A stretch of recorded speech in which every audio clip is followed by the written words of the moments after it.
authorized to fire at will.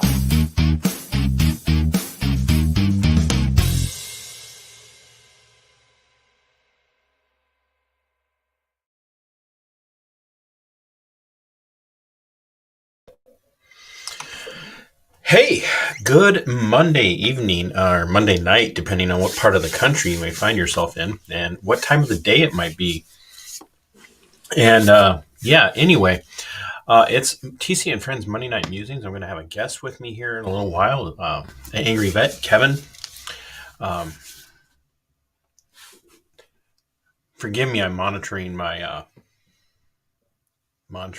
all my messages coming in. So, as many of you know, I am my own showrunner, producer, editor, craft services. So I was stuffing my face before show started. Got home from work, went out and did my 3 miles, and while I still can here in Minnesota, which will change here in about 3 days. So anyway, welcome to my channel. Welcome to my show. This is one of my mini series for those of you that are tuning in because Angry Vet told you to stop by. And while I'm doing the intro, if you guys would please share this out. I would love for this to get some traction. Wherever Truth Social, X, Twitter, Facebook, whatever the Getter, whatever the realms are out there for social media, share it out. We're going to be talking about a very bad arrest. I mean, there are some valid arrests out there, but this was a real bad arrest, and it happened to the Angry Vet. And so we're going to be breaking that down, and we're going to be talking to Kevin from the Angry Vet channel about his experience that night. And it's very important for people to understand why things like auditing the police, monitoring the police, watching, cop watching, all that stuff is really important. And we need to understand why it's growing in the veteran community, the conservative community, the libertarian community, whatever, it's not just a thing for left-wing Marxists that hate cops. It's a thing that all of us should be doing. And I was having a conversation with somebody near and dear to me just a couple of days ago about my involvement locally here in my own city. Think local, act local is not just a trite saying, it's a reality, and I'm trying to execute that in my own life. But what people don't understand is we have these entities. I refer to it as the state.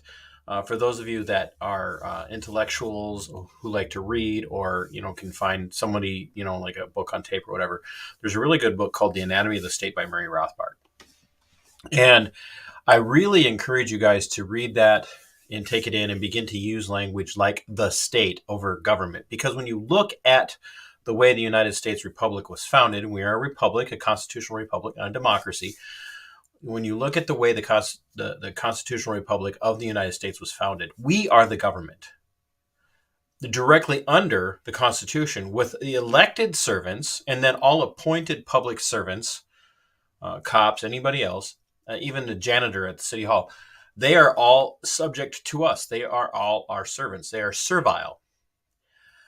But what we've done is we flipped that from a top-down approach to a bottom-up approach, that the lowliest of servants are in charge. And so if you go to your most local level, your municipal state, the city state, or the county state, or the state or the federal state, whatever the case might be, they have all these rules in place, laws, codes, statutes, ordinances, whatever, about how we are to conduct ourselves, the things that we need.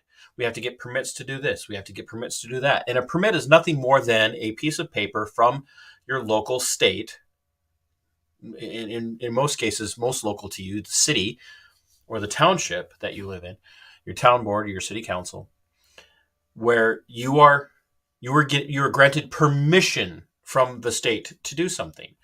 And so we have all of these checks that are placed over us, all of these things that are over us, that we have to do, these hoops we have to jump through to just live our lives in pursuit of our own life, liberty, and happiness. And nobody's watching the state anymore. Nobody's watching it. and they don't know how to react. They don't know how to respond when we start to watch them. And so I have a book up here by my good friend Christy Tyrone. Um, it's called Be- Between Liberty and Death. Oh, the Fatal Stamp. This is a fictionalized account of the American War for Independence. And by the way, Christy has told me subsequently that after our conversation where I had her on my channel to promote her book and talk about her views, she's now like thinking that she's going to have to go back and change in all of her upcoming editions of this in her second book in the series. She's going to have to change it from the American Revolution to the American War for Independence because there is a massive difference, by the way. But when you look at that, between liberty and death, that's what our founding fathers fought for. They fought for our liberty, right? They really did fight for us. They fought for our ability to be free in our persons, to be free in our property, to be free in our possessions, to be free from unwarranted searches, to be free to express our discontent. And we've allowed them to override all of those freedoms and to instead make themselves our masters while we are servile to them. And that's why things like cop watching, that's why First Amendment audits and Second Amendment audits are so vitally important to the Republic and to the people of this great nation. So, folks, before I play the video, I would love to invite you to go over to my Subscribestar Minnesota Black Robe Regiment podcast, pick a level of support. I think I have one that starts at like $3. Folks, I gave up a lot when I was forced out of my law enforcement career. And yes, it was a settlement, it was an agreement, but I was forced out. They were coming for me. They were gunning for me. They wanted to terminate me and they were going to lose, but I also knew that I couldn't go back. And so I gave up a lot. And so if you have, the wherewithal to even send me $3 a month through Subscribestar, I would appreciate that because it helps me continue to do what I do. I'm going to be upgrading some equipment. I'm going to be getting a better video camera for when I go out and do man on the street stuff, when I go to city council meetings, county commission meetings, because I'm going to start hitting up county commission meetings, which means I'm going to have to take a day off from work to be able to go do that because county commission, very conveniently chooses to meet during the day when everybody who should be there to view them is not available. Otherwise, if Subscribestar is not your thing and you don't want to do that, I have merchandise, as you can see here, for people who like to wear beanies or stocking caps and you're in a cold weather area, please feel free to order one of those. I have coffee labeled for me, roasted directly for me. I have some original designs here. Oh boy, don't want to drop that book right there. This is a very important book if you haven't read it, by the way. I am anti-war, anti-interventionist, and you should be too if you love the Republic. And this book right here, Enough Already, by the esteemed Scott Horton from the Libertarian Institute and antiwar.com, will give you all the arguments you need to be anti-war. So any of the merchandise that you see, or even if you see this that I'm sipping out of. So without any further ado, we are going to watch Kevin, the Angry Vet. We're going to watch him get arrested. You guys ready? Everybody ready? We're going to watch Kevin get arrested.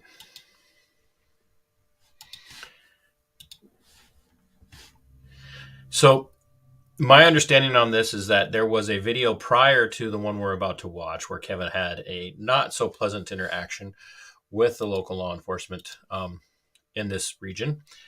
And this is a follow-on video. And boy, I'll tell you,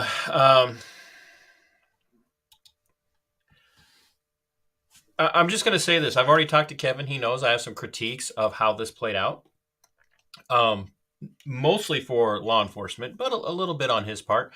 But I'll tell you what my theory is on how you interact with any public servant, whether it be a public utility worker or somebody at City Hall, or especially, like a mayor or a city council member, county commission, but especially when you're dealing with law enforcement. they get what they give. Okay, that's my theory.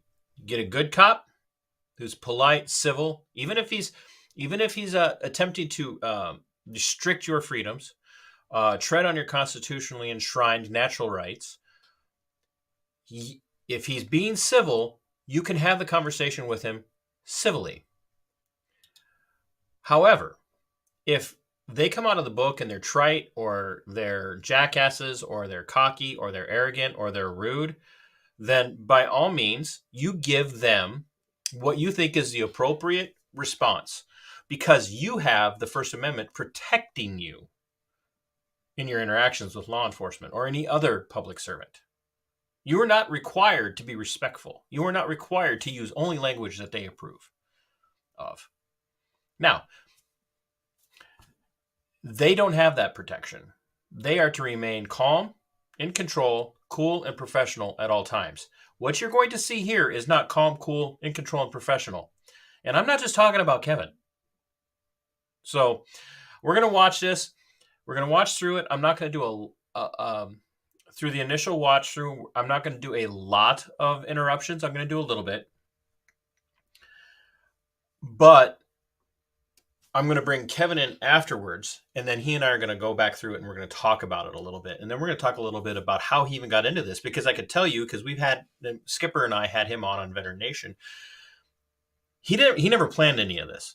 This was not his life goal. He did not set out to put himself in these positions, which is really kind of the case with most people who come from the military mindset or the military background. When you come out of the military, you kind of come out going, hey, law enforcement, it's a brotherhood with us. In fact, a lot of people come out of the military and go into the law enforcement world.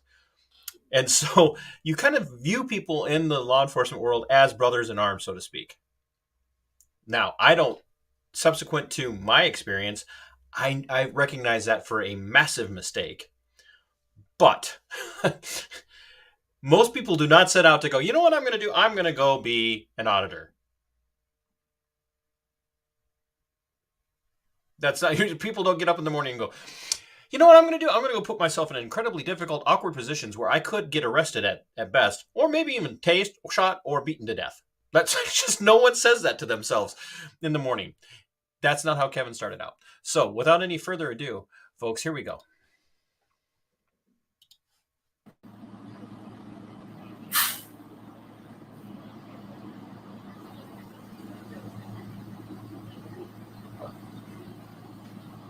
We're new to all this live. Yeah, I'm new to this. So, guys, what we got here, I can't see because I don't know what I'm doing. Too high.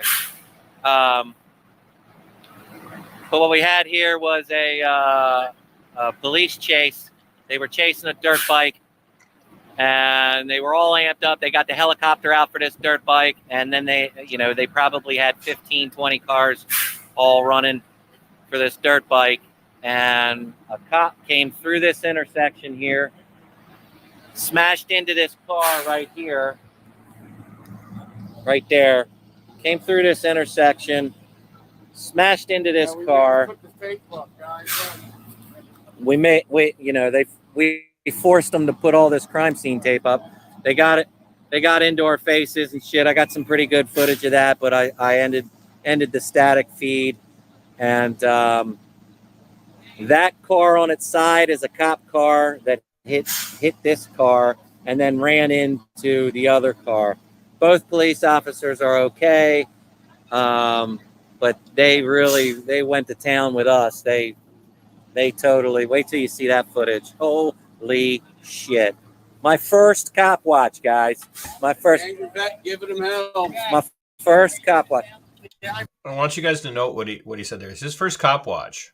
He's done some auditing, so to speak, but this is his very first actual cop watch. Folks, if you go out to do a cop watch or a First Amendment audit, I guarantee you're going to have an interaction with law enforcement. Not just as a cop watcher, but if you just go out to do a First Amendment audit and you're walking around and shooting video, you're going to have an interaction with law enforcement, because cops have been weaponized by the general public and also by government officials. It's just a fact. You have to understand that. And I hate using the term government officials, but elected servants have weaponized law enforcement. So if you're on the conservative side of things, I want you to stop and ask yourself this. Are you a back the blue at all costs person? I was for a very long time. But ask yourself, do you really genuinely believe that law enforcement is on the side of the conservative argument in the United States? Because it's not anymore. No public service entity is. The public service sector is on the side of big government, of big state. So, and that's why you get chases where you're chasing a dirt bike with 15 cars and a squad and a helicopter. That is very epitome of the nanny state. I'm gonna let this out. Oh, you're finally taking it down? Yeah, we're letting the medic out. Oh, okay. All right. Do you guys like work on a daily basis with that guy over there? What was his name? What the guy with the hat? What's the corporal's name? What's the corporal's name again? I don't know which. There's many corporals here. I don't know which one you're talking about. You don't know? You don't know which one I'm talking about? No. The one that was in my face yelling at me when you were here tying? You were busy putting tape up. Oh, okay. Oh, right. You didn't see nothing. Hear no evil, see no evil, right? This guy right here, he's one of the good guys right there. What's your name and badge number? Serrano 6242. 6242. This guy was class act. His corporal though, and this little tyrant. Now I'm going to say something here because Kevin's off screen right now. Common mistake in a situation like this is, oh, this guy's a class act. I never, ever in interacting with law enforcement ever make that statement until the interaction is done. Because the guy who comes at you and is the class act or is a friendly guy or whatever is also the guy who could turn on you in a dime. On a dime. It's part of their personality and it's a trait that they learn. And we make a lot of jokes about good cop, bad cop. The guy who's class act, maybe he'll remain a class act the entire time. And there again, I have a brother that's been in the law enforcement world for over 20 years, actual brother by birth, and friends that have been in for over 20 years. They are actual class acts. I've never seen them lose their cool. But you reserve that judgment until the interaction's over, and you're going to get a little bit of a hint of that here with this. This little ponytail princess right here. This little ponytail princess right here thinks she's fucking RoboCop. This one right here. What was your name and badge number again? Who are you? I can read. I can read. I would hope so. I can read. What if I couldn't read? Right there, folks. Prime example of an attitude that's going to get her partners or her teammates' asses kicked. That's what that is right there. This girl could not handle a fight on her own, but she could talk all sorts of smack. She could talk tons of smack because she's got a crowd around her. And, so I got somebody, Minnesota Sunshine, saying, well, that's so antagonistic. Once again, you could call it antagonistic. The problem is he's already had an interaction with these people who treated him like crap. So the full reality of the situation is prior to this video, he's already been treated like crap by law enforcement for nothing more than being on scene during or at an accident. And that's why they put the crime tape up, because they were up there shooting video and they wanted to run him off.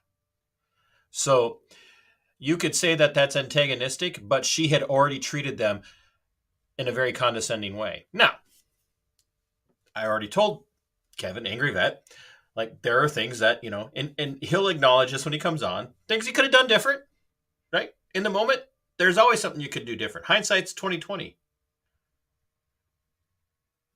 That's hindsight is always 20/20, but you get what you give. And the primary thing for cops The primary thing for law enforcement, no matter who's in your face, no matter how they're talking to you, your job, one, is to not be a condescending bitch. End of story. It doesn't matter how you're being treated. End of discussion. And I can say that. Having people stand in my face, threaten to kick my ass, spit on me, strangle me, all of that, you still have to remain calm, cool, and collected, and in control, and professional. What she said right there, regardless of what, let's say Kevin's 100% wrong. Let's just say that he's living up to the angry vet title. He's 100% wrong, and he shouldn't have called her the ponytail princess. He doesn't know her name. She's demonstrated she's not interested, and her response is, well, you can read. Inappropriate response from a public servant. Appropriate responses is, sir, my name is Officer Smith of the such and such police department. Here's my badge number. That's the appropriate response. How can I be of assistance? What can I do for you this evening? The other appropriate response would be, sir, I could tell that you're upset and frustrated by the tone of your voice and the words that you're using. You are clearly very upset. And what I would like to do is I would like to find out why you're upset and see what I can do to help you work that out. But that's not what she did. No de-escalation tactics.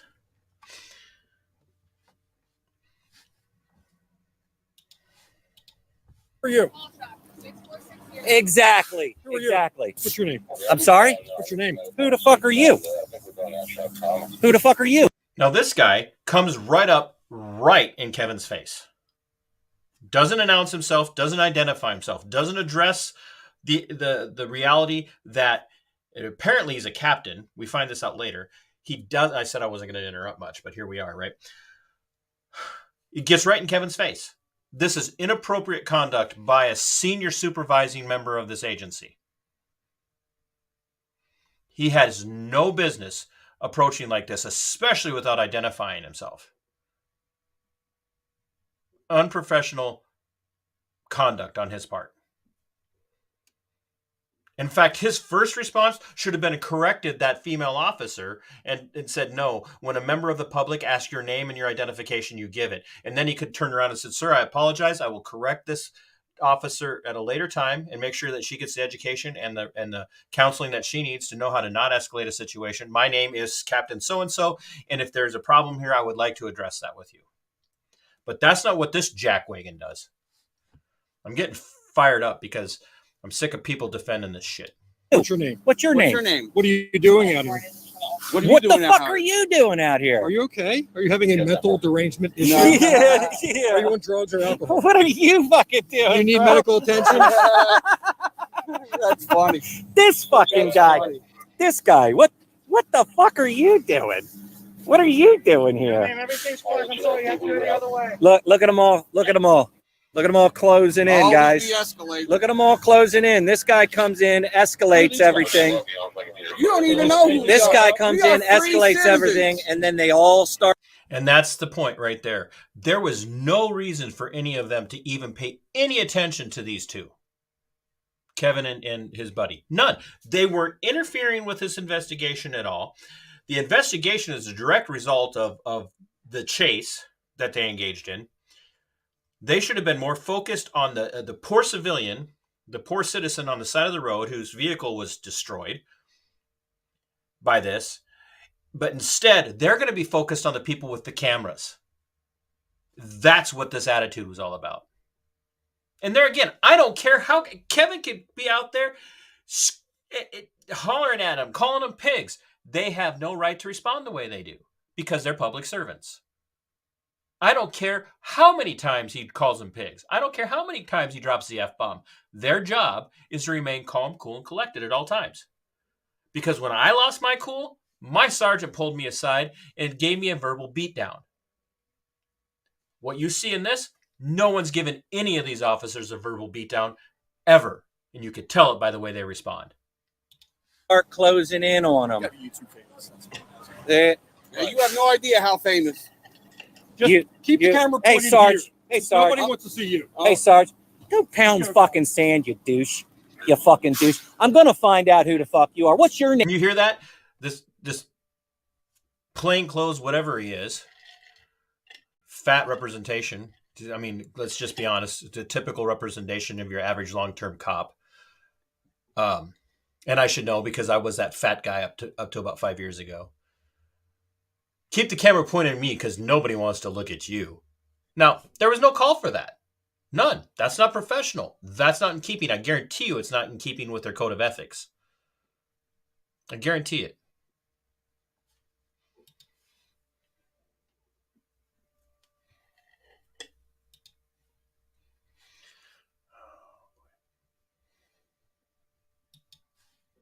Name and badge number. You might find out. What's your name and badge number? You might find out. No, I might. Just tired. We are gonna find out who the fuck you are, you fucking This douche. guy.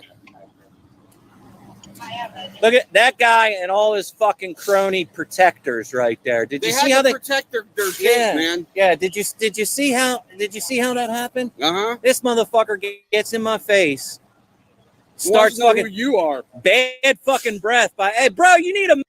Now, this is funny. What he's about to say, if this doesn't make you laugh, you're a heartless person with no sense of humor.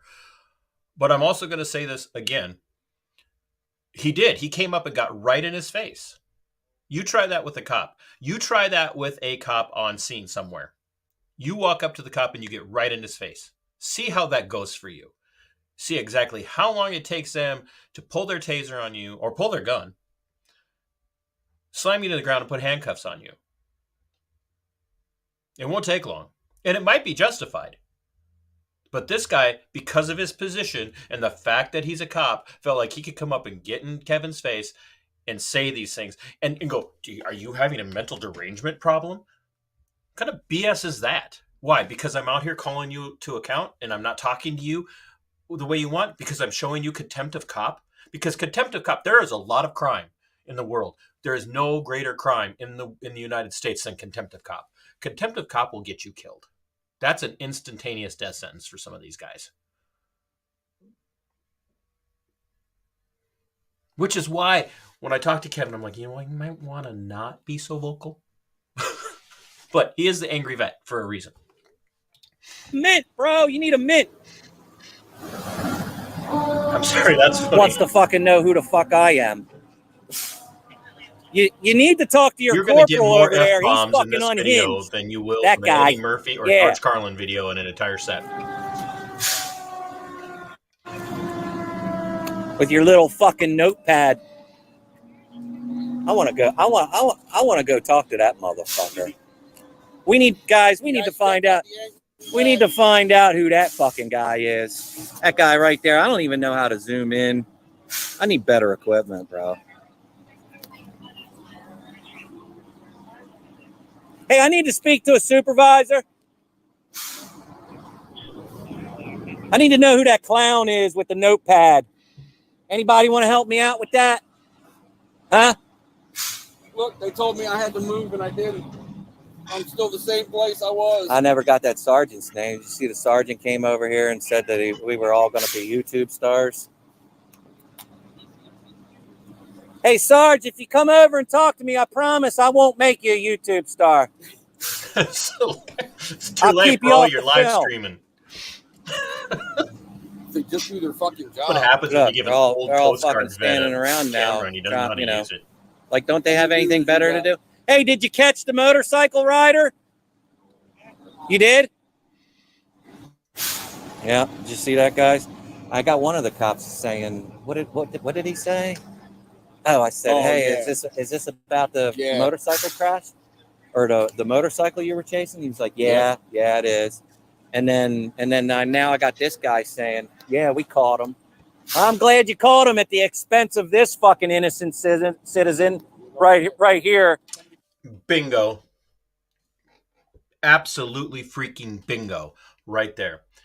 Folks, if you're going to be on the roadways, obey traffic codes and traffic ordinances. Okay? Obey them. Have your lights on. Use your turn indicators. make sure your vehicles are registered, make sure you have a license, make sure you have insurance. I'm not going to get into a soft-sit debate right now about whether or not you have the right to travel freely and all of that. I'm not interested in that conversation. What I am interested in is, are you doing your part in these situations to not provoke a 15-car helicopter response? Because speeding in and of itself, until it reaches a certain level, is a victimless crime, folks. A true definition of crime is an act upon which you are violating another individual's physical safety in a very direct way, or in such a way as whereas you are removing from them property that is personally theirs and you do not have a stated right to. That is crime. You going down the street on a crotch rocket or a motorcycle or a car or a truck or whatever and being 10 to 15 miles an hour over the speed limit is not a crime, because you're not victimizing anyone. The only person in this situation, the only thing being victimized in this situation is the state. And the state cannot be a victim. You cannot victimize the entity of the state, because it in and of itself is not technically an entity. But they turned loose the dogs. 15 people for a guy probably riding his crotch rocket or his dirt bike or whatever illegally. Should he do that? No. There's got to be a better way of handling it than a high-speed chase where an innocent bystander gets plowed into, another car gets plowed into, and now a taxpayer vehicle, a cop car, squad, is on its side, probably totaled, because they're not going to drive that vehicle again. When you total a car like that, they don't just take it to the body shop and fix it, because there's so much going on. So the taxpayers are out all the way around, not to mention the probable damages lawsuit that's going to come from the person who was plowed onto at that intersection. And, and I know, if knowing cops the way I know them, the person who got plowed into probably also ended up with the ticket for failure to yield to an emergency vehicle in the conduct of their business. I'd like to know the backstory on that. I'd like to hear what happened there. Somebody coming home from work and one of your fucking goons plows face first, head on. Hey, you want to talk? You want to tell me who that goon is right there with the notepad? I look like the smartest guy in the room. I wouldn't say that per se, but that right there, again, is a perfect example of, I don't care how frustrated you're getting there, copper. You don't need to respond that way. And I can tell you, he was in the Coast Guard. He's not the smartest guy in the room. Out of the group of you guys, yeah, probably, you fucking clown. What's your name? What's your badge number? Oh, I can't wait to fucking audit fucking Dundalk Police Department now. Holy shit. It's on now. It's fucking on now, you fucking clowns. Don't hold back, Kevin. How do you really treat feel? Me like that.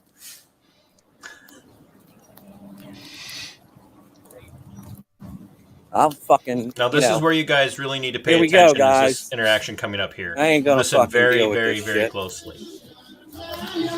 I'm not gonna deal with this shit at all. Fucking treat me like a fucking piece of shit. Fuck these motherfuckers. Is it attached to the? No. What do you mean? They gave me a fucking hard time. Were you here? I'm not. Why are you giving them a hard time? Every bootlicker in the history of statism. Why are you giving the cops a hard time?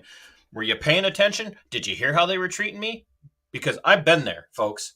I have been on the receiving end, both prior to leaving the law enforcement world and after leaving the law enforcement world. I have been treated by like absolute dirt by cops who had no idea what I did for a living while I was still doing it for a living and subsequent to what I used to do for a living.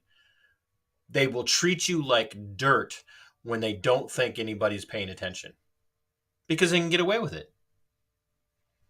Because there's so many things protecting them. And yeah, you know what? It gives you an attitude after a while. I would challenge anybody who's watching, whether it be you, Sunshine, or any of the people who are here in support of Angry Vet. go back to my channel, go back to January, and if you're interested, let me know, and I'll put the links in the description to my interaction with law enforcement local to me and how they treated me as a member of the media going to cover a Democrat event. When I caught them trying to run off peaceful, quiet protesters, trying to tell them they couldn't be there on private property at a university campus with signs. You can't bring signs in. You can't have signs here. You need to get off this property. The way I was treated, and the things that were said to me, yeah, I started to lose it a little bit. Because they get away with this shit all too often. You file a complaint and cops investigate themselves, and then the cops determine that they did nothing wrong. Because they have no oversight, like the rest of government. I'm not trying to give you shit, but were you here in the beginning when they fucking tried to hem me up and threaten me with arrest? Were you here? You weren't. You weren't here, were you? No, actually, I was here trying to make sure the fucking cops were okay. But if you want to run your fucking pie hole too, we can do that as well. You fucking goon. I ain't taking no shit from these fucking cunts. I'll tell you again. Yo, hey, Ponytail. I probably wouldn't have used Need to some talk of the words to you you. did, but that's not me. And he has every right under the First Amendment. I don't want to the yell natural across right the to street at you. personal expression to say those things.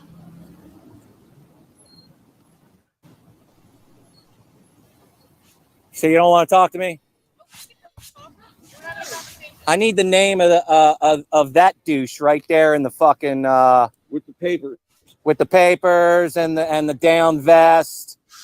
I honestly never seen him before. So You've never seen him before, but he's on your scene. I don't know who he is. Why Like don't you go arrest him? Pass the line. he's on You your. don't know where he is? You better go find out. He's giving you. I mean, it's a valid point. You got nobody in this entire department knows who this guy is, but he's out there barking orders at people and everybody's just following it. Talk about a case of I was just following orders. Holy crap, that's like some concentration camp level crap right there. Well, I don't know who he is, but he comes off with as an authority, so I'm just going to follow his orders. I don't know who he is, but I'm just doing my job. Just doing my job. So either this guy is dense, those two are either incredibly stupid, or they're lying, or they're incredibly stupid and lying. That's all there is to it. I mean, there's no in between. You all orders and you don't know who he is. Come on, man. Come on, bro. Giving you orders. He's giving you orders and you don't know who he is. It's nice to see you've gone back. I'm going to find out who the fuck he is. Watch me. Good luck. I'm going to find out who you are too. Fucking clown.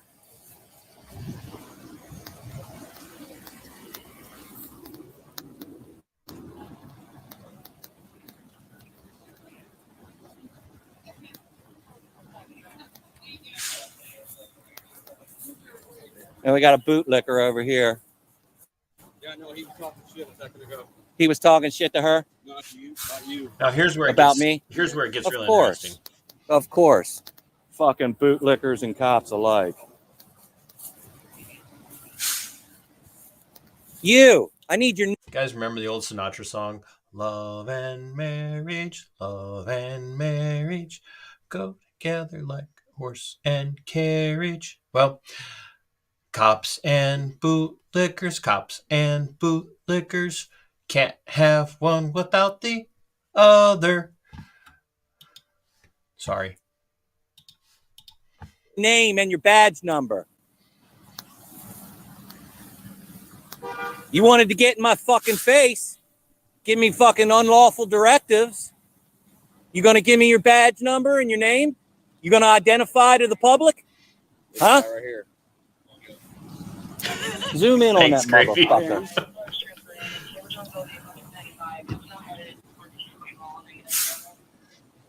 I need your name and your badge number. You're creating a disturbance.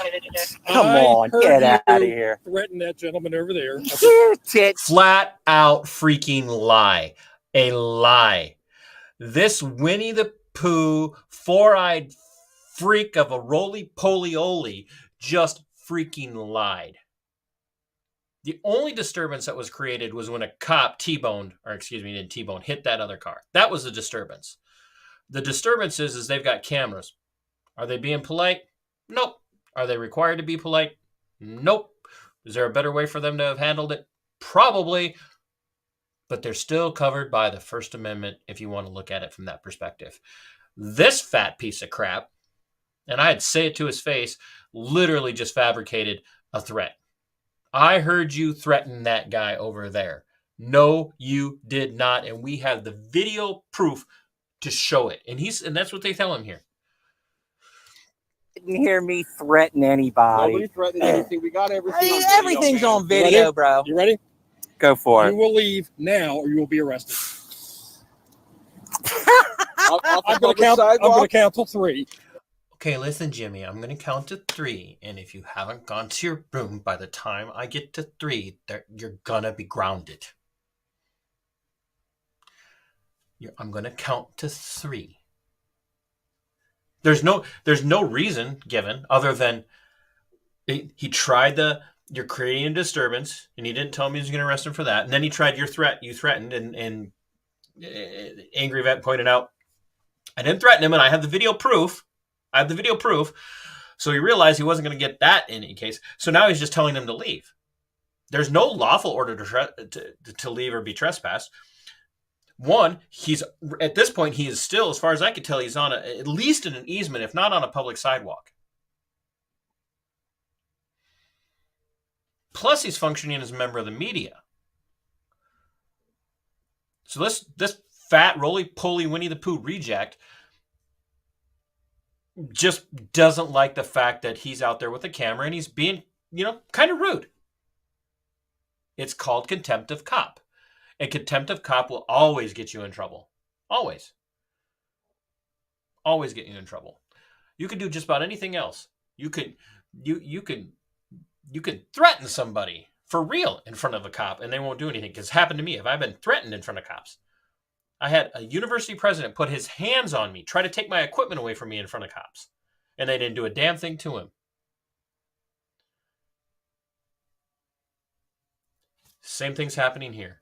This is contempt of cop, and he can't have it. He will not tolerate it because you will respect my authority. Guys, 1, you're telling me 2. I'm leaving. You told me to leave. I'm leaving. You hear it right there. He said, I'm leaving. The guy did not follow. He didn't even follow through, and he still is ordering these two arrested. He's ordering them arrested, even though he said, I'm leaving under threat of arrest. The lawsuit's in place. Technically, right here, the lawsuit's in place. He hasn't done anything wrong. This is strictly, right now, an infringement upon the First Amendment. you're going, buddy. Are you going to resist arrest? He's leaving. Captain, you He's told me I was leaving. leaving. No way. I'm leaving. We're both leaving. You're going, buddy. I'll take that. You want to go too? And that's always a go-to. Are you going to go peacefully or are you going to resist? He's not resisting. He's literally trying to leave because he was ordered to leave unlawfully, but now you're being arrested and now you're resisting. What? I'm leaving. Start walking. Go. I'm leaving. Get out of here. Give me this phone. Here's the phone. It's his property. Hey, property to me. Don't walk. Yes. Now it's coming with you.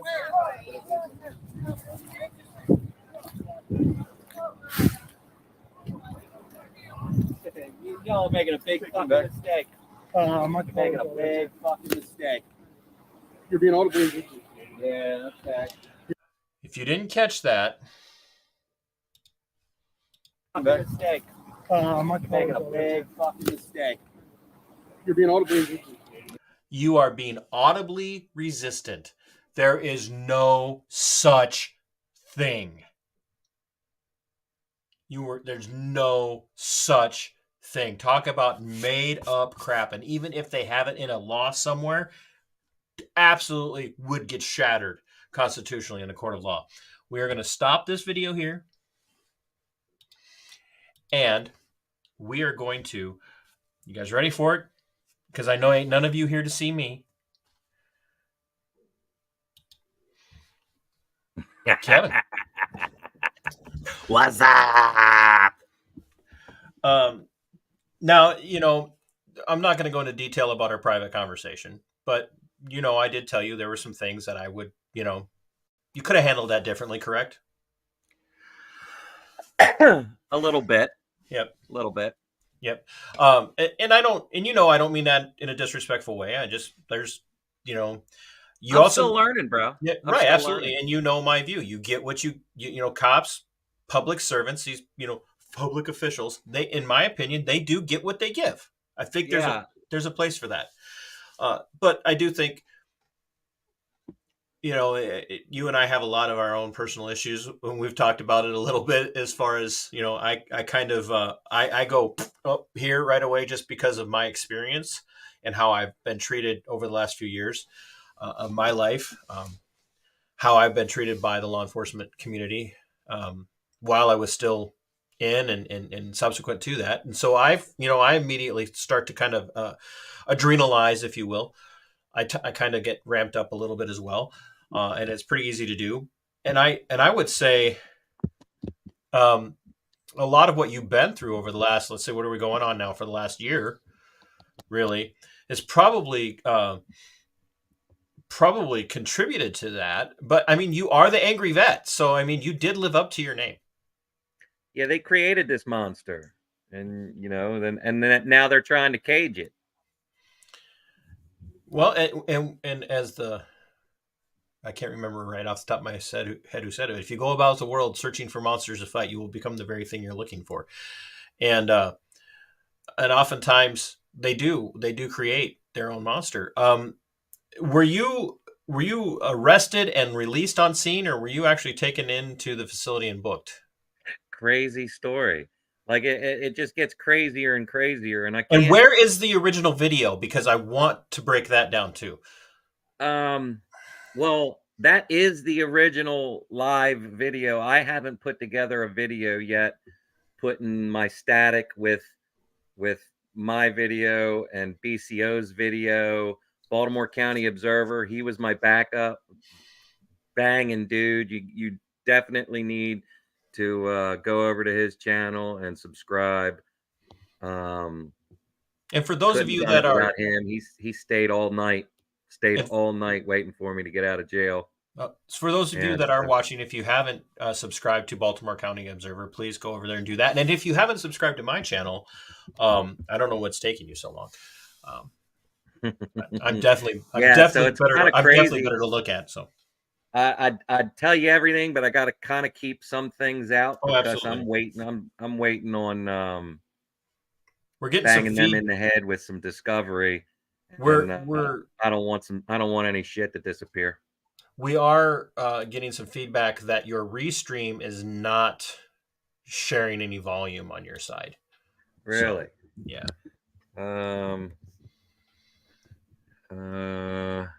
But you're also not the most technically apt person when it comes to this stuff. I am not. Wait a minute, hold on. It's like working with Skipper. Right? So you were officially arrested and taken to the county detention center and booked in. Yes. And so if you guys can hear me, put a 1 in the chat.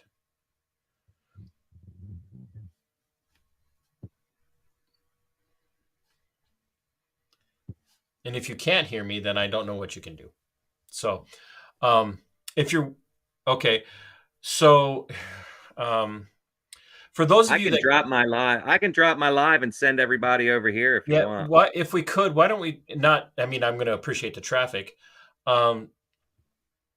So maybe if they're having trouble hearing you on there, it said that somebody said that Restream audio is muted. So in other words, there's somehow your Restream audio is not working. Yeah, a Veterans Affairs official said to send everybody over here because it's not working on Restream. Yeah. So if for those of you who are watching here, if you would be willing to copy the link and put it in there for other people to watch, that would be so they could come over and watch. That'd be great. Um, so if everybody can hear me and hear Angry Vet over here, that'd be awesome. So, uh, what did they officially end up charging you with in that situation? I imagine they probably everything under the sun is what they were trying. Yeah. Well, when I was stuffed and cuffed, I was originally being charged with disorderly. And then by the time I got the booking, and that's kind of a funny story too, is So they they arrested you on one charge, which was disorderly. yeah, and then I I don't get even the want to. I like by the time you got to booking, let me guess, 5 other things. yeah, there was two more charges, but they weren't even gonna do that. They weren't even gonna like book me in. The So guys at county booking, wanted nothing to do with this. they did, because they were already getting phone calls before I even got there. And the guys at booking I were love pretty damn cool. I love the auditing community. Yeah, it was awesome. I could hear the phones ringing off the hook. And so the guy tells me, he's like, well, we're gonna let you go on a citation. We're gonna put a citation together and kick you loose. They weren't even gonna do my mug shots or fingerprints. So I look at him and I'm like, well, I don't think that's going to happen, but I mean, that would be great if you guys can do that. That would be awesome. And he's like, "Oh no, we do it all the time." And Yeah, I'm like, "Okay." that's the great thing to and here's where my my background comes in is that county does not have to accept an arrest except for something like a violent felony or a violent gross misdemeanor or misdemeanor like a domestic abuse or a domestic assault charge, something like that. They don't have to accept those things. They could kick anybody they want without booking them and without printing them or anything. They can just say, give them the damn citation. We don't want him here. Get him out of here. This is it's a waste of space. It's a waste of our time. So did the arresting agency insist on you being booked in? Well, here's the thing, like a bunch of time went by and I was chit-chatting with the other police officer that was in there, and I said, "Whatever happened to the free speech in this country?" And he's like, "Bro, believe me, you have no idea how many of us agree with you." And I'm like, "What?" I'm like, "If you agreed with me, then why am I sitting here?" And then That's this an dude comes excellent back. question to ask too, brother, because it's mind blowing to me the number of people in.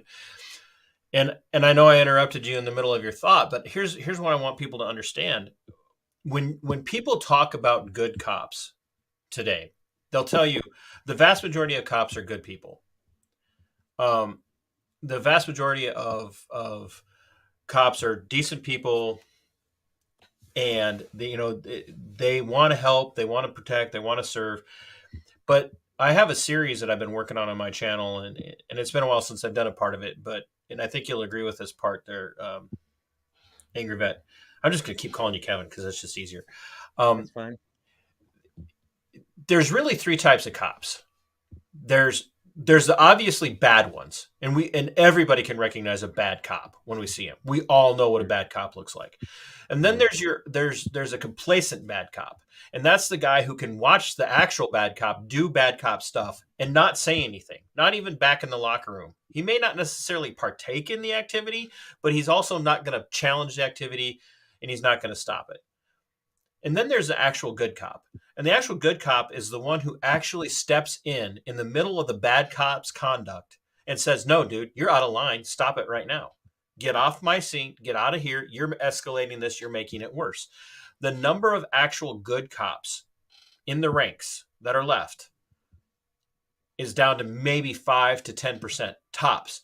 And here's why I say that. It's exactly the experience that you had. You wouldn't believe the number of people inside of here, the sheriff's office or whatever, who agree with you. The problem is though that you could sit here and tell me all day long that you agree with me, but if you're not actually publicly speaking out about the corruption within law enforcement, if you're not calling it out on scene, on site at the time, you are not a good cop. You're not one of the good guys. You're one of the complacent bad guys because you're contributing to the problem because you're not cutting off the head off the snake when you run into it. So you're actually making the problem worse. So anyway, sorry I cut you off in the middle of your thought. So they're telling you, hey, we agree with you. We agree with you. Yeah, and then they must have got the word that came down from the pipe, not to let me go, and they ended up booking me. And when they booked me, I then had disorderly and failure to obey a lawful order. And what was the lawful order? Leave? Who knows? Who knows? Leave. But even though you were leaving, that's the only Right. thing. The only thing that he said was I'm going to count to 3 because you're like a 5-year-old having a temper tantrum, I guess. Yeah, all I could do was laugh. Really, from that point on, I just kind of laughed. Baltimore County Observer says good cops get fired for whistleblowing, and I can attest to that personally. I spoke out during the COOF stuff. That's when I started my channel. I was speaking out during COOF about the government overreach, ordering people to stay home, and about law enforcement agencies being willing to enforce mask mandates and jab mandates and the stay-at-home orders. And they came after me. So yeah, BCO, you're right, 100%. And for those of you that aren't familiar, the playlist is on my channel, and if you're interested, let me know, and I'll put the link in the description for that as well, for that playlist. So how long did you end up being there, Kev? 8 hours. 8 hours they kept me there, and it's kind of funny because there was a drunkard that was in there before me, and then somebody came in after me, and they came in and they got him, but then they said he was too drunk to stand in front of the commissioner, so they sent him back. And then like another hour went by, or a couple hours went by, and I could hear everything. You can hear everything that they're doing in booking and in the where all the video cameras are and shit.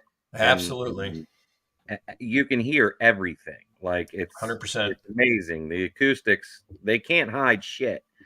And I could hear them laughing about stuff. And at one point it sounded like they were watching the video and laughing.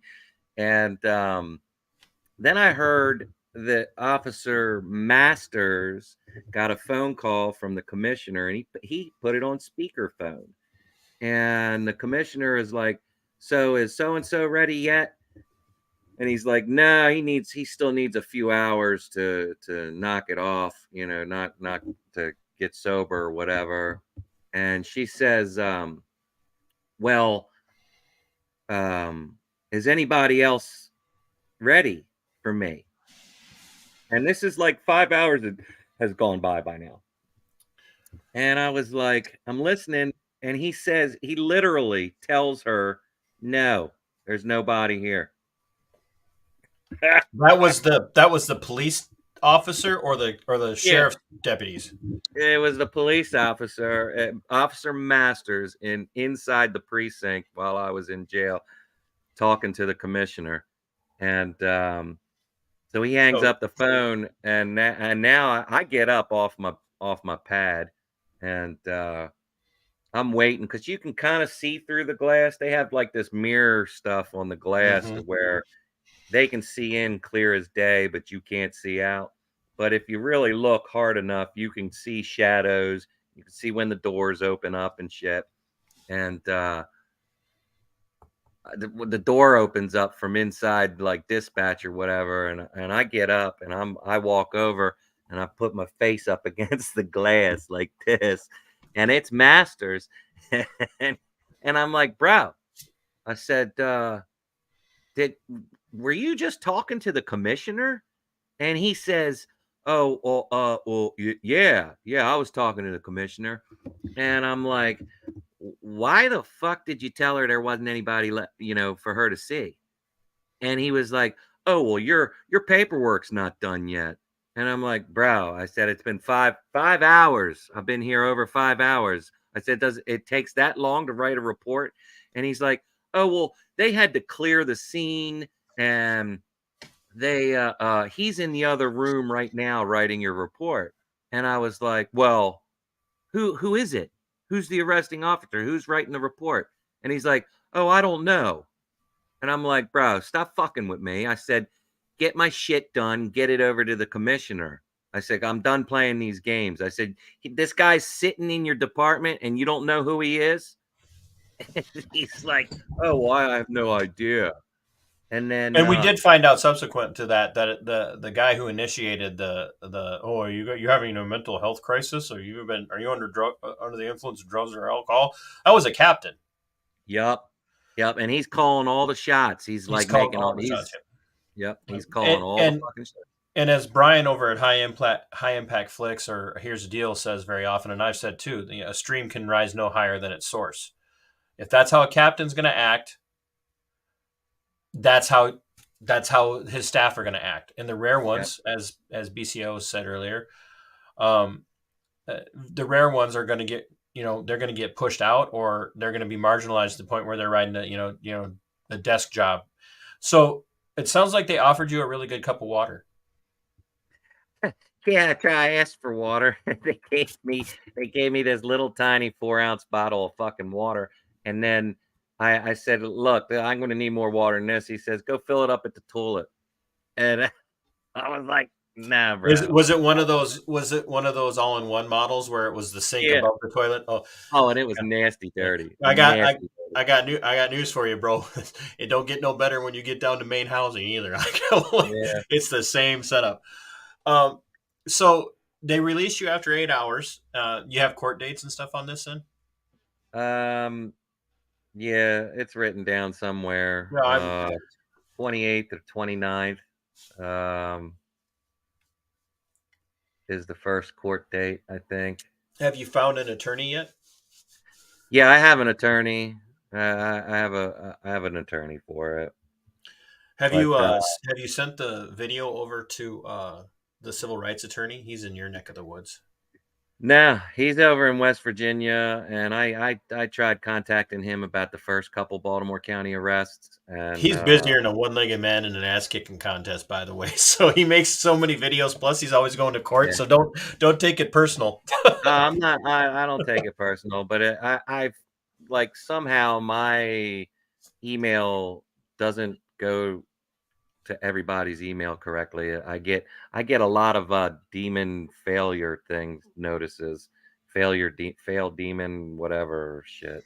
But you also don't always remember to send emails when you say you're going to send them. I'm just going to. Oh yeah, I'm very bad at that. Yeah. Email communication sucks for me. Mister, I'm going to send you something to look at, and then I'm like waiting and waiting. Yeah. So when I talked to the commissioner finally. They stacked on another charge, and they stacked on resisting arrest. How on earth were you resisting? What was I no clue. I'm just no clue. Dude was under the tape. Listen, the dude. Wait till you see the static footage or the other footage. The dude was his crony, the sergeant, was under the tape at the count of one, was already coming under the tape, and at the count of two, he had already told him to lock me up. Go get him. He says, go get him. Mm-hmm. And never even made it to 3. And like somewhere between 1 and 2, closer to 2, there he's already going to like grab me, and he's telling me before he even touches me, he's telling me to stop resisting. Yep. Like Well, he he's says, like, "Oh, you're getting arrested unless you want to start resisting too." And then he says, "You're audibly resisting." I have never. I mean, I have seen. I don't even know. I don't even know how to say this. I have seen some made up butt kiss stuff in my life, but that right there was an example of a sergeant whose captain was breathing down his neck, and he just had to say some shit yeah, like, to not to not create a mess for himself, which is bad. It's terrible. It's absolutely terrible. I have a friend who's still an active cop today. Uh, who has literally looked at sergeants and lieutenants and captains and said, "I'm not doing that," and turned around and walked away and walked to his squad car. Now, he still has his job, but he doesn't get prime pick for stuff, and that's the thing. I have a friend that was, just having an interaction on a local law enforcement agency's page here locally. I just said that already, local, but today, and he basically said it does. It comes down to protecting the pensions. You don't want to outshine the guy directly above you, because if you outshine the guy directly above you, you are a threat to his job security, because you may end up getting the job that he wants because you skip over him because you outperform him. And so that you can get the promotion that will eventually get you to that job, you underperform and do whatever you're told to do so that you could be part of the nepotistic, and I don't want to say good old boys club, because as we see, it's not just the boys, it's the women too. As we see, it's a mindset within the community. It's not a thin blue line. It is not. It is a thick blue wall. mm-hmm. And they're bolstering it by like some of these police departments are now starting to put in their hiring policies that you can't have a certain you have to be below a certain IQ and higher than this IQ, and the bar is constantly going down. Like, and there was a lawsuit not too long ago. I can't remember what it was, but I read it. I know which one you're talking about, where somebody filed a lawsuit for discrimination on that. Yeah. The Supreme Court denied him. Like, they literally said that it was okay for the police department to hire people with this IQ. What? Like, it was crazy. At the risk of being a jerk, it's probably because, by and large, you want your law enforcement community to reflect the mentality of the people that they're policing. So I know that's horrible. I shouldn't say that. I just lost a bunch of subscribers for that one. But it really has become that like you in there again. I say this from personal experience. It's just trying to have a conversation with a lot of the people that you work alongside. Sometimes it's like trying to get blood out of a turnip, because there's nothing going on up there cognitively. Yeah, they certainly don't like people with critical thinking. Like, if you have any kind of critical thinking, you're done. Yeah, I would not dispute that at all. So I don't want to take up too much of your time, because I know you're getting to be an old man and it's probably past your bedtime. But tell people, and a bunch of your followers and fans are over here, but there are others who watch my channel that aren't, familiar with who you are. Just give everybody a kind of a brief summary of how you ended up kind of accidentally tripping into this. Yeah, well, I did. Yeah, like you said earlier, I never woke up with the ambition to be like this. But the VA kind of started all this when I tried to get a mental health appointment, and I took a break from the VA for a while right before COVID, because I didn't want to deal with all that garbage. So I took a break, and they were supposed to send me the medications and stuff like that. Well, they cut the medications off, and then shit went sideways, and I tried to make an appointment. They denied my mental health appointment. They denied my primary care appointment. And the only way I got my appointments was by going back a few days later with a camera and a witness, with my video camera, with my phone, like this. And I'm like, wow, that really worked. It's funny So how all of a sudden you show up with a camera and everybody wants to start behaving. yeah, yeah, it was sunshine and fucking rainbows when I had my camera rolling. And that's kind of how I started, like, keeping them in check. Was every time I would go, I would start, videotaping things, and I was watching First Amendment audit channels and stuff like that, and Lackluster, San Joaquin, Rogue Nation, Bay Area Transparency, the big guys, Amagansett Press and stuff like that. I cut my teeth on those guys, learning, what your rights were and shit. And so I decided to go to a couple post offices, and I'd run into the little bootlicker here and there, and then uneducated postmaster here and there or whatever. But it wasn't really a big deal until I went to Essex post office in Baltimore County, and they railed me, like, literally. I didn't know what I didn't really know. I didn't know a whole lot. I didn't know really what to do. All Mm-hmm. I could do was just stand on my rights.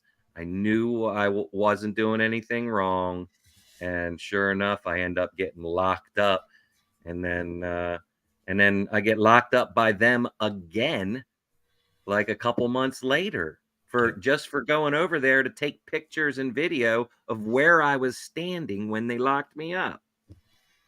Yeah, and so here you are, fighting. I mean, you fought and won one case, and Yeah, you're both still cases. in the wiretapping situation. The That's wiretapping's crazy. They fucking, they set that up from the get-go. They didn't like me videotaping any of them, and they organized it, and they set it up, and the VA police department knew, 100% knew, I guarantee you 100% knew that they could not arrest me for wiretapping, so they conned the state into doing it. And that's how all that went down. And they violated just about every goddamn policy in their VA police handbook to do it. And then I find out later that the guy that like orchestrated it was a 20-year early retired Baltimore City cop who had to early retire because of the lawsuits that were filed against him, and he won them due to qualified immunity. Yeah, and that's something else.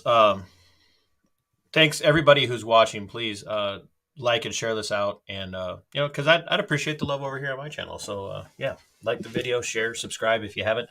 So I want to give everybody a little who's new here a little bit. Kevin, if you got a few more minutes, a little bit of Yeah, an I I'm all yours. a little bit of an idea of where I'm coming from, and uh, it's a short video. It's an actual short from my channel. We'll watch through it a couple of times. It's only a minute, obviously. Me interacting with the chief deputy of detention services of the Olmsted County Sheriff's Office here in Minnesota when they pulled me in to tell me that I was being disciplined for my social media content. And I'm just going to play this so that you guys can understand where I'm coming from. When I tell you that I understand everything that guys like Kevin and others are going through, and I also understand it from the other perspective, I literally understand. And when I tell you that I understand the concept of them wanting to get rid of people who have are logical, who maybe have a higher IQ than what the the bosses do, he's not lying. And you're going to hear that play out in this video. So here we go.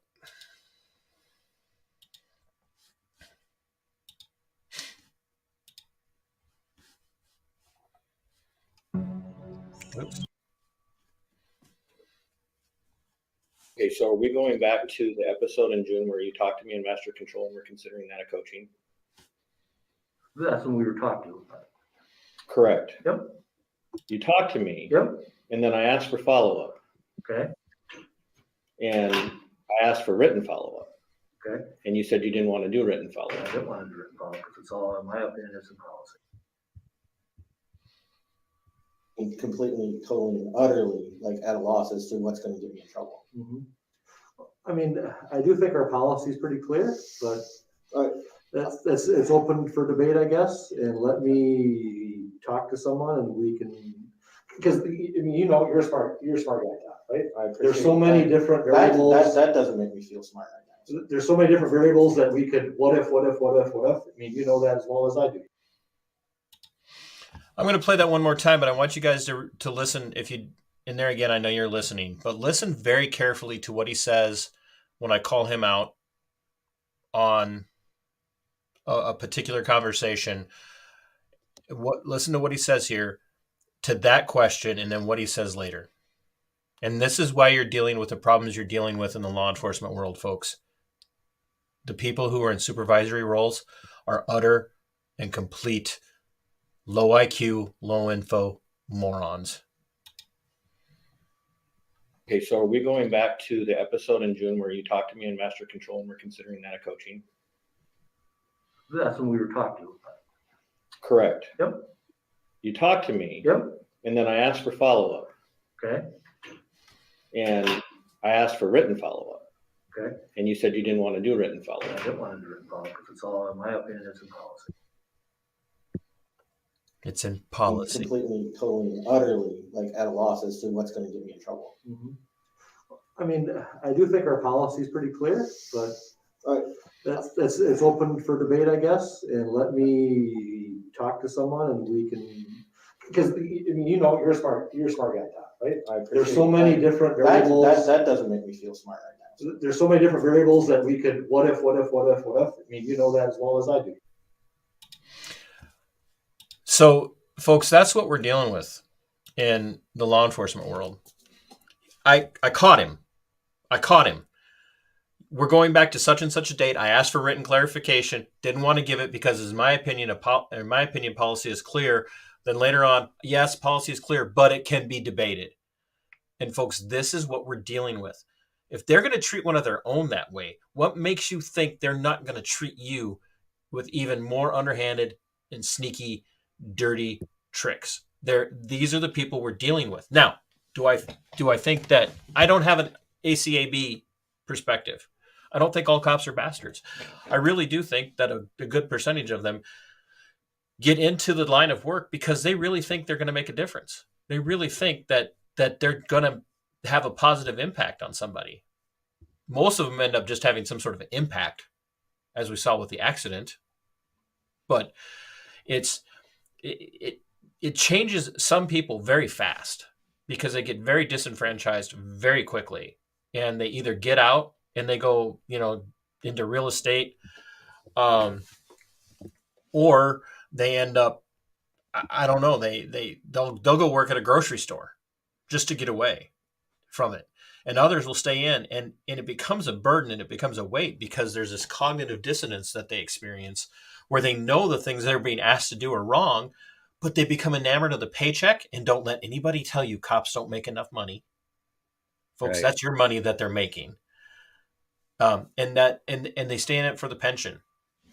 I think Captain Dakara makes about $250,000 a year.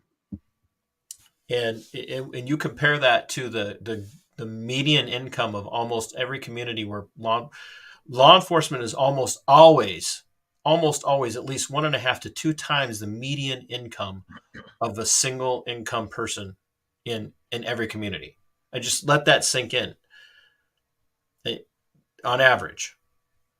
And Let me do a test here real quick. Test it. Can you guys hear me on my page now? someone said earlier that they could. Darlene said sound was working on both. So Okay. I figured it out after I lost about 60 people. great. Now my views will go down. So if you're watching on Angry Vets channel, you are obligated to come over to my channel and subscribe.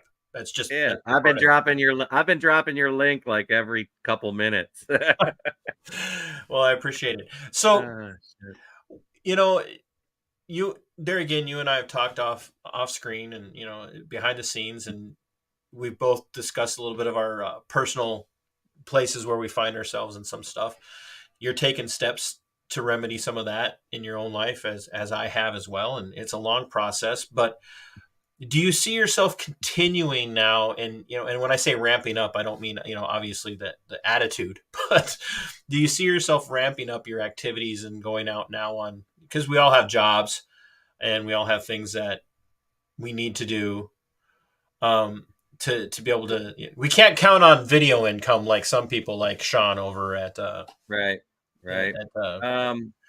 Fortunately for me, I kind of see myself as semi-retired. I buy, sell, and trade anything that I can get my hands on that I think I can turn a dime on.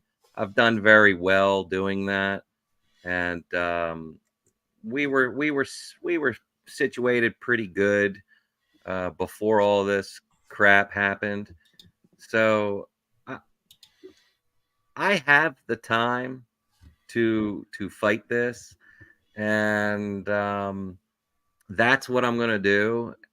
But when this is all said and done, and the charges are all behind me, I have pretty big plans for the veteran community and the auditing community, really, when you think about it, because I want to get these two communities together, because I think in some aspects, one hand can hold the other hand, and I believe they come together pretty well if done appropriately and done right. And my goal is to, I'm going to start a nonprofit. awesome. I'm not going to get into all the details, but I'm going to go around the country. I'm going to travel. I'm going to hit every VA that I can possibly hit in my travels. And yeah, I'm gonna spot check police departments and local government town halls possibly. And I mean, I can't say for sure that I could even be considered an auditor, but it's gonna be a long ride. I didn't expect to stumble into a lifetime job, basically, because that's basically what this is going to be. I'm not going to stop until I'm dead. So that's And how I feel. that's exactly where I'm at. I didn't ask for any of this.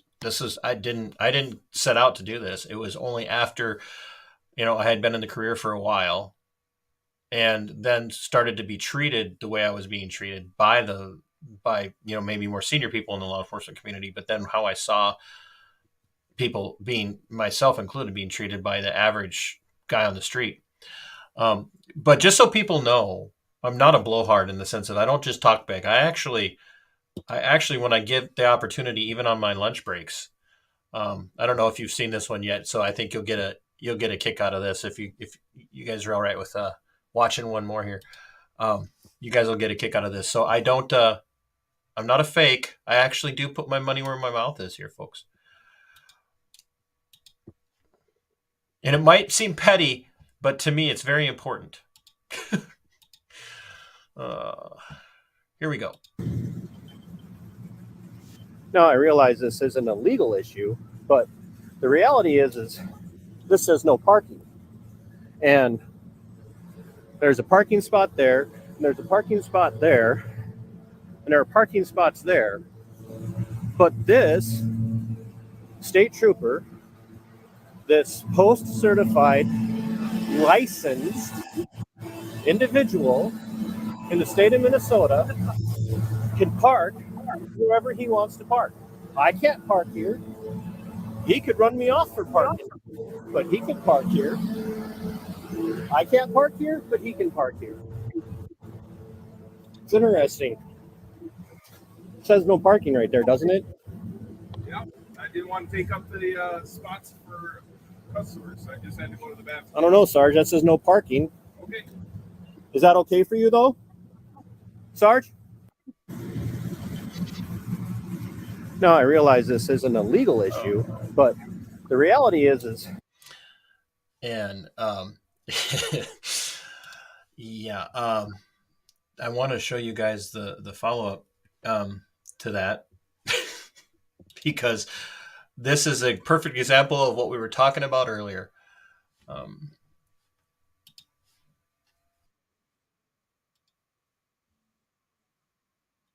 Oops, not this what I says no. wanted.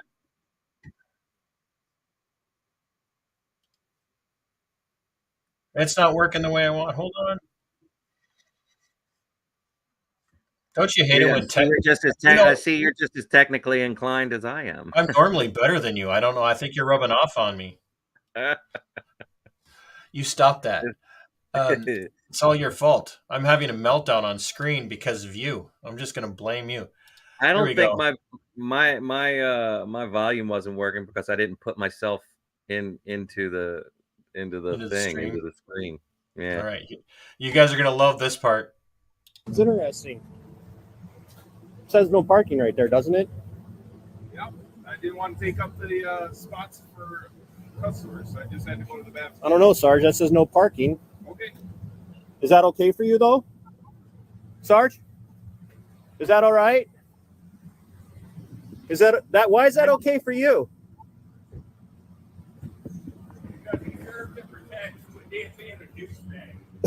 Serves and road pirates is what he does. Get a fucking life. Dude, you have no idea who you're talking to. Give a fuck who I'm talking to. Leave the dude alone. Why? Why is he above the law? He's not above the law.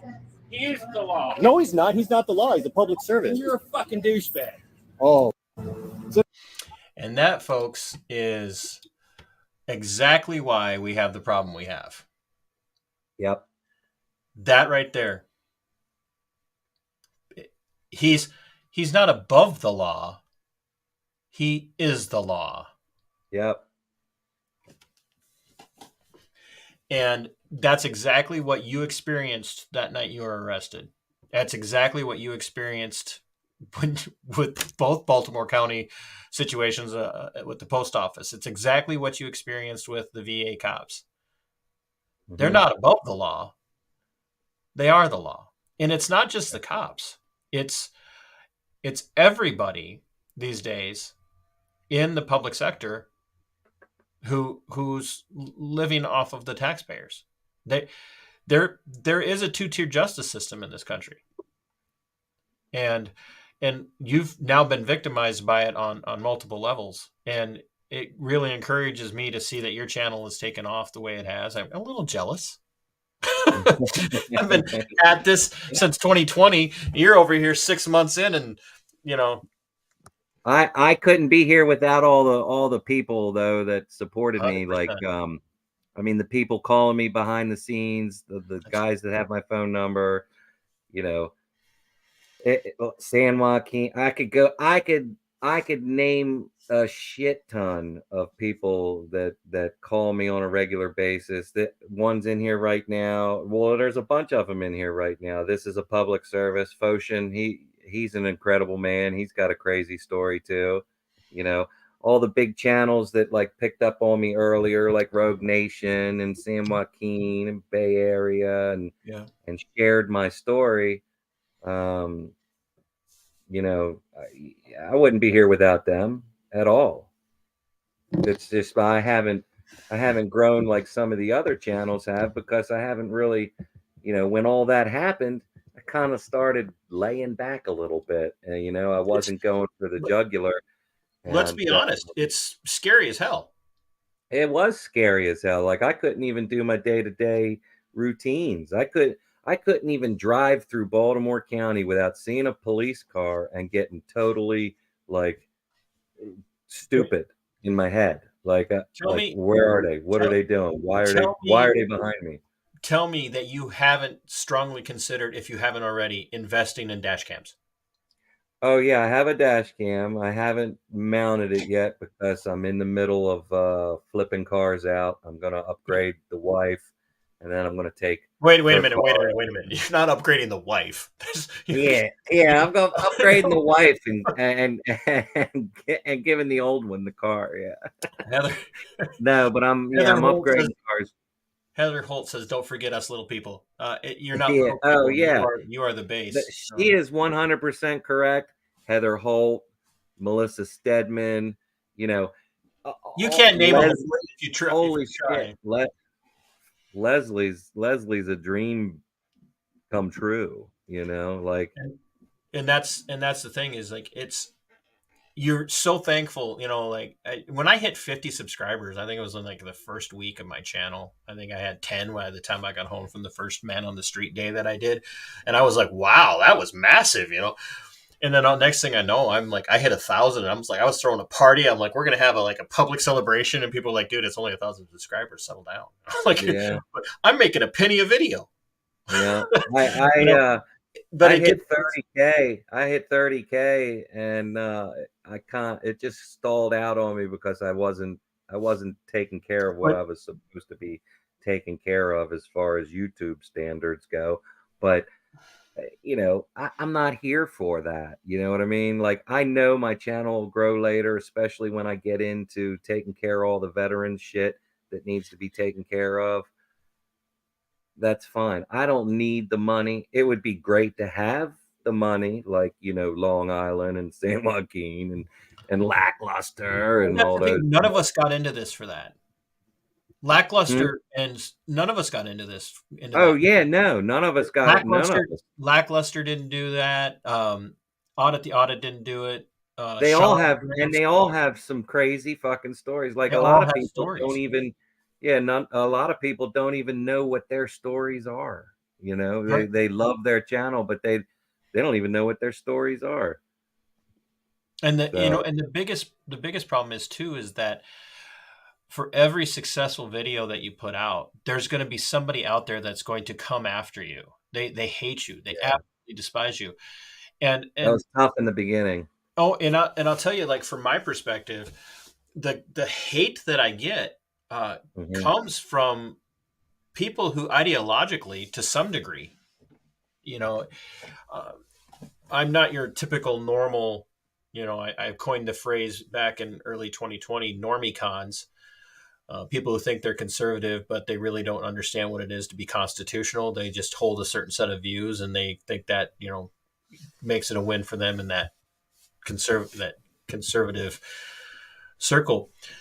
The hate that I get is from like friends and family members Yeah. who, or people who maybe would like my other content, but because I'm calling out the law enforcement community, uh, they absolutely Yeah, I despise ran into because I ran into the same problem.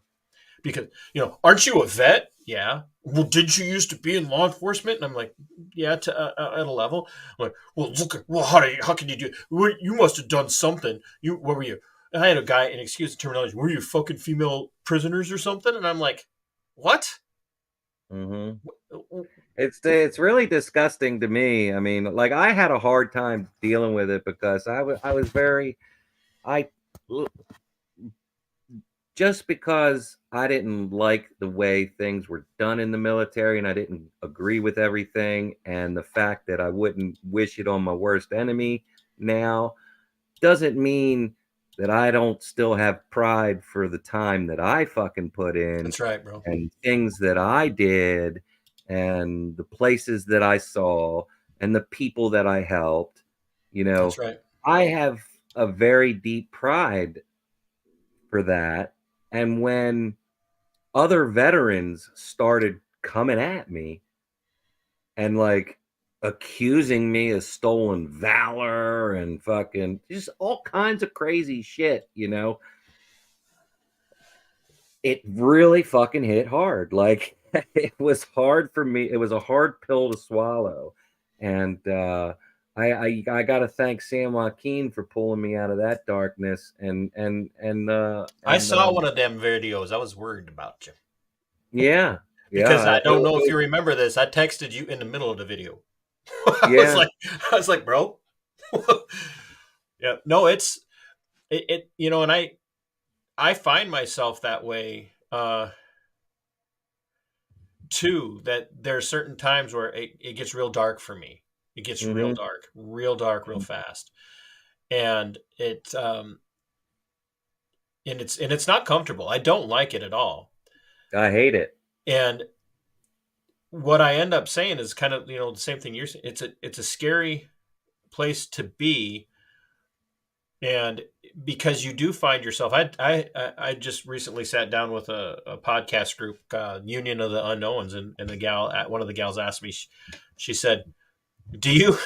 She goes, "Have you been retaliated?" She basically asked me, like, "Are they pulling you over now and stuff?" And I said, "Well, not yet, but I have a funny feeling that it's coming. They're going to figure Yeah. out who I am, and the reason I say that is because it happens. Look at what they do to Hmm. Jeff Gray from Honor Your Oath. Yeah. I mean, now they just target him. Look at what they Yeah. do to James Madison audits down in Florida. Yeah. Like that guy, they lie about him, like that he was charged with crimes. None of that stuff is true. Yeah. Same thing with James Freeman and his crew. Same thing with Emma Ganson. All of us. Yeah, all Yeah, I of us. mean, you can just put a blanket statement and say all of us, because I found it, and I got proof of it now on video, that they now have special units inside the police department for us, bro. Yeah, Special units yeah. Depending on for the us. agencies you're dealing with, they Yep. especially larger agencies in bigger metro areas, they are definitely prepared, and they have tactics where they'll Yeah. come up and they'll have their phones out and their personal phones out, and they won't record with them because they figured out that if they record on duty stuff with their personal phone, they can have that can be FOIA or data Yeah. practices requested. But then they'll play music, copyrighted music, really loud Mm-hmm. while you're Mm-hmm. recording in hopes of getting Mm-hmm. your a strike or a copyright, which they don't understand how it works, but they try Mm-hmm. um, over and over and over again. And they do more training on how to deal with First Amendment auditors than they do on the Constitution. Not even And kidding. and Not that's even another, kidding. yeah, that's another one of my videos. Like, I was up in Elkton, at emissions, and that turned into a total shit show, and a Elkton police officer came in and started like rambling some really stupid shit, and I made that department look really bad. Well, I didn't make them look really They made bad. He themselves made look that bad. Yep. department look really bad.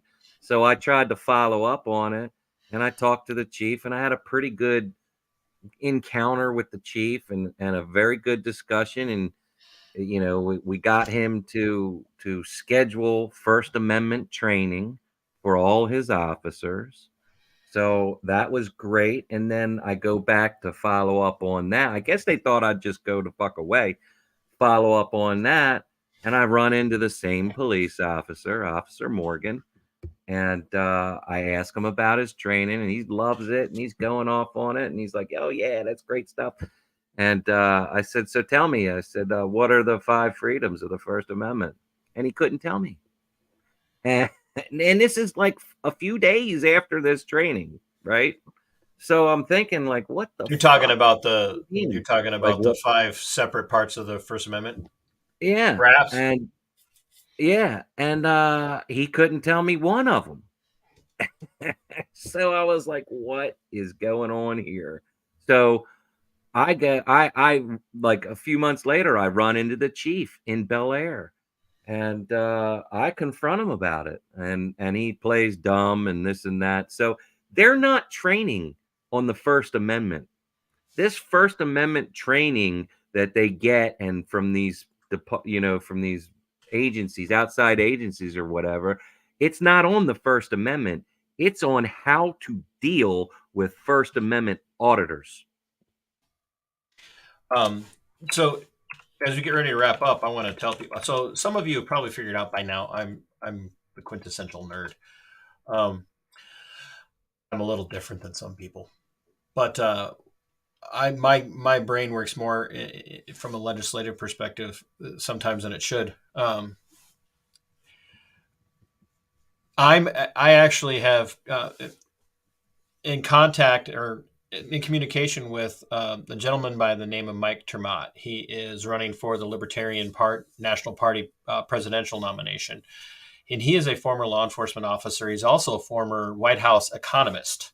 So he and I are big on ending qualified immunity and big on police reform. And I told him I was working on writing up draft legislation that would tie all law enforcement funding from the state level, federal levels, to the state level, to the county level, to the city level, to continuing education in the Constitution, required on an annual basis. And Mike was very excited about that. And so I'm going to be writing that up. And, depending on how the campaign goes for Mike, he and I are going to work on that. And we're going to be trying to get that advanced. It's a losing battle, I know, to some degree with legislation. But the greatest path to reform for law enforcement is going to be getting them to be trained on the Constitution, that thing that they swear an oath to. And a lot of them do not understand that. They know they take that oath. They know they swear that oath, but they don't really, you could swear a lot of things and not have any grasp of it. So, Kevin, brother, thank you for doing the things that you do. Thanks for the career that you put in the military. Make sure that you are taking care of you and that lovely wife. And that I'm always here for you. I'm always I'm always a texter. Well, mostly a text, but but I still haven't called that number you gave me. Yeah, oh no, I hadn't forgot. I wasn't going to bring it up on air. So real quick, I want to touch on what you just said about their training. It's the same way with mental health. Yep. They have zero training on how to deal with social. They don't have any social training. Zero. They have they don't have any social work training. They don't have any mental health training. No psychology training. Some agencies are Some agencies are doing it. Like I was early on for a crisis intervention team for the detention side, which was unheard of. So the agency I was with, they did some things well, but they did do some really good work for crisis intervention. The problem is that the majority of people that you're dealing with aren't in a mental health crisis or a psychosis crisis. They're in a, hey, I'm pulling you over for speeding, or your neighbor called and bitched about you, and instead of dealing with that the right way, they come in and they just throw their weight around. Yeah, the people on the team, the people on the crisis prevention team are the ones getting the training, not the whole department. And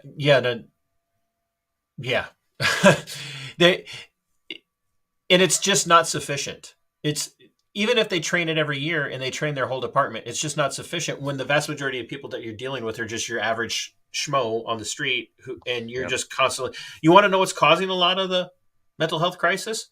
Being abused by cops. That's what it's doing it. And sooner or later, the cops. Same thing with the veteran suicides. It's the VA hospital. I mean, it all stems from the VA hospital. Not all of them, but there's a large number. Large number. So for those people who are not here because they know you, but are here because they know me, where can everybody find you? Well, not your personal address. I'll dox you later. Baltimore, Maryland, or Bel Air, Maryland. I don't care. I've put my address out for no shows. People that I know aren't going to show up and threaten me and shit like that. I give them an address right down the street and say, "Call me when you get here." You're such a butt. Oh. But so yeah, you could you can find him at the Angry Vet on YouTube. You have any other social media footprints anywhere? Facebook, TikTok, TikTok. TikTok, and Facebook. I don't know how to use them properly yet. You don't know how to But- use your camera properly yet. I know. I'm a mess, bro. I'm a But mess. we got to get you an actual studio so you don't look like Jabba the Hutt laying down on his couch. Yeah. That's I've been told that too. Like, get yourself. Stop a laying down, studio. bro. Sit up. Well, we get we're looking up your nose the whole show. Come on. I love it. Oh, this is great. My cat comes crawling up on me and shit. Next thing you know, you're snoring. So Yeah. Well, the wife just went to bed in the guest room again for the second night, and I was told tonight I'm going to bed early and I'm using my own bed. That didn't happen tonight. So I'm in the fucking doghouse. I'm in the doghouse. Well, I really appreciate your career of service and the way you're serving now, and that I'm always here for you. I will be following up with that phone number that I gave you, by the way. So you better get your ass on that tomorrow, bro. Well, I got to see the lawyer. I got a lot of plans tomorrow. I got to see the lawyer. Gonna make a bunch of phone calls. This won't take you very long. It will not take you very long. You just get it done, or I'm going to chew you. So I agree. But I really appreciate you letting me review your video and sending your people this way, and keep sending them my way. I will. I've got I love taking care of veterans. I support veteran channels, except for Stoned Vet. I do not support that channel. Yeah, I was hoping we would avoid that topic tonight because I know you're not happy with it. I'm sorry. My bad.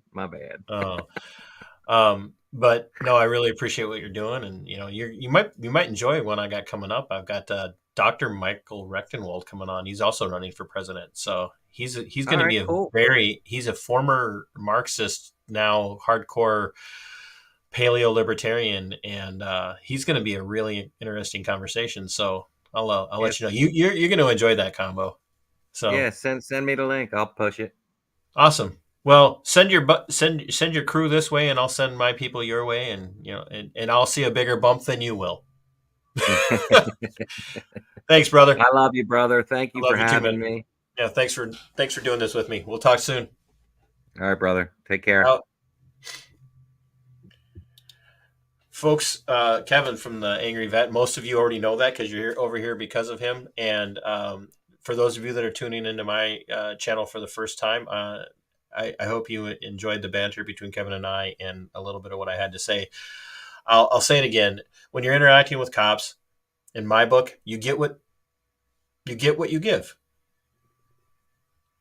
And hey, Gravy, I got it. I'll email you back here shortly. You get what you give. And to end, if you will, that a couple of weeks ago, I had a very good interaction with law enforcement. And I ended up giving them an attaboy at the end of the interaction. I'm going to show that to you guys as we get ready to close out.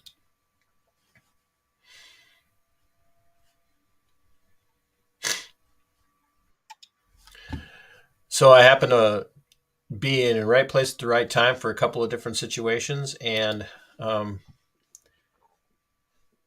the lady freaked out on me for shooting video during the Rochester Police Department arresting this individual.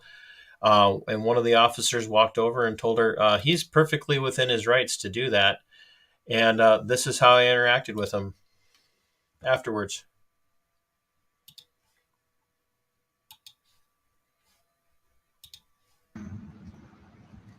I wanted to say thanks. That's your Voltman? Yeah. Sarge, appreciate Yes, it. no problem. Never know what you're going to get. Normally it's the other way around. You get told get away, and this time it was stop. So I really appreciate the way you handled it. That was oh, I know. I appreciate it. So I'm all about accountability, and you guys handle that perfectly. I'm sorry that she freaked out. I don't know what that's about. So you guys have a good day. Folks, 2 days or 2 times in 1 day, we have a perfect response. Got to see the Rochester Fire Department handle their parking perfectly. And you just got to see Rochester, Minnesota Police Department handle public citizen filming perfectly.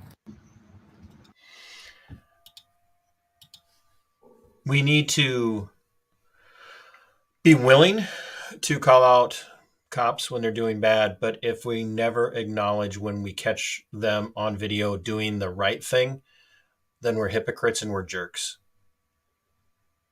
It's your language isn't what makes you a jerk. Hypocrisy is what makes you a jerk. And I would challenge everybody to remember that. There's a place to look at a cop and say, hey, you handled that well. And there's a place to look at a cop and say, hey, you screwed that up. And the other thing that I want to leave those of you who are new to the channel with is don't think for a minute that it's just cops. Look, cops are the most visible part of the problem. The most visible. That's it. They are the most visible, but they're not the actual problem. They're the problem we interact with. The biggest part of the problem are the people that you vote for. The people in your city hall, your mayors, your city council members, your county commissioners, your state representatives, your state senators, all of that. The people that you vote for, they're the problem. They're the ones that create the policy that the police. And so when you find a cop that's doing right, let them know and tell them thank you. You just don't be preemptive about it.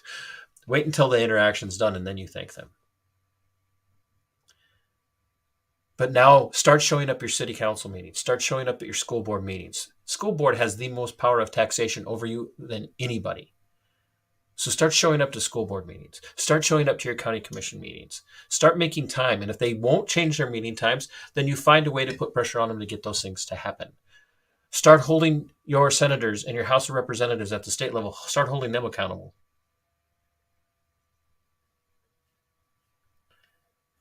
That's where it matters. Yes, audit cops. Yes, audit in public. Yes, get those things done. Yes, make sure you're handling it well. Give to them what they give to you.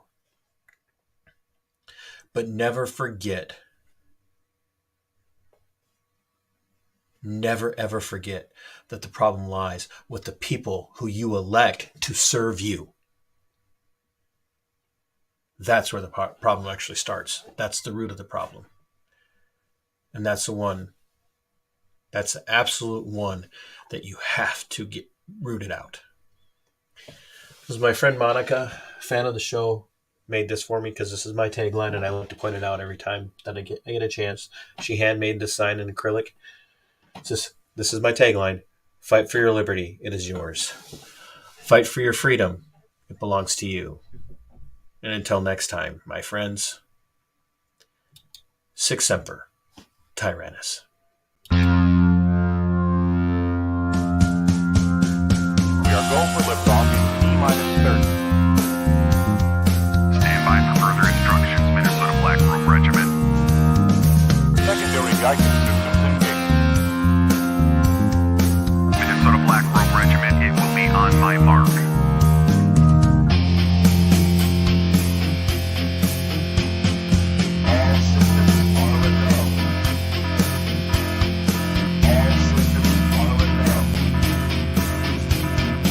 Minnesota Black Robe Regiment, you are over the target.